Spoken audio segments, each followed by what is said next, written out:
Welcome to my channel. అందరూ ఎలా ఉన్నారు? బాగున్నారా?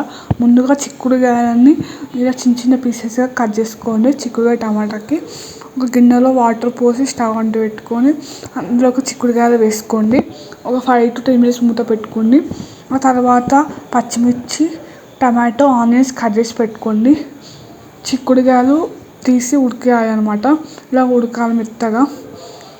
నెక్స్ట్ ఒక గిన్నె తీసుకొని అందులోకి ఆయిల్ పోయండి. జీలకర్ర, ఆవాలు, పచ్చిమిర్చి, ఆనియన్స్ వేసుకోండి. అవి గోలాక అందులోకి చిటికెడు అల్లం పేస్ట్ వేసుకోండి. చిటికెడు పసుపు వేసి ఒకసారి కలపండి. అందులోకి టమాటాస్ వేసుకొని కట్ చేసి పెట్టుకుని టమాటాస్ వేసుకోవాలి. ఒకసారి వేసి ఇలా కలపండి. అటు ఇటు అనుకుంటూ కలిపి అందులోకి ఒక స్పూన్ ఉప్పు వేసుకోండి.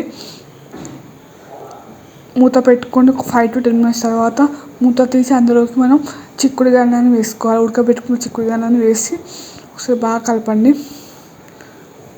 మూత పెట్టండి. ఒక 5 minutes తర్వాత మళ్ళీ కొంచెం సాల్ట్ వేయండి.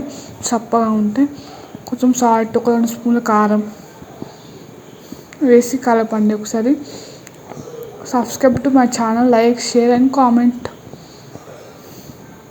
ఇలా కలపాలి చూపిస్తున్న విధంగా. కొత్తిమీర వేసుకోండి. మీకు ఉంటే వేసుకోవచ్చు, లేకపోతే లేదు, ఆప్షనల్ అన్నమాట. మేము వేసుకున్నాము. వేసి కలపండి. ఒకసారి మూత పెట్టుకొని తీస్తే చిక్కుడుకాయ టమాటా కర్రీ రెడీ. మీరు కూడా ఈ కర్రీ నచ్చితే ఒక లైక్ ఇవ్వండి. కామెంట్లో ఎలా వచ్చిందో చెప్పండి. మీరు కూడా ట్రై చేసి నాకు మాత్రం చాలా బాగా వచ్చింది. మీకు కూడా ఎలా వచ్చిందో లాస్ట్కి మసాలా వేసుకోండి.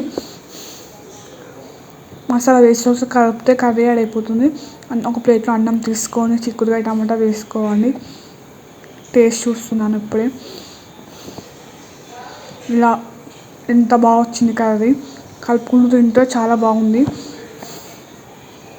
ఇంత బాగుంది curry. Thank you so much for watching. Bye bye.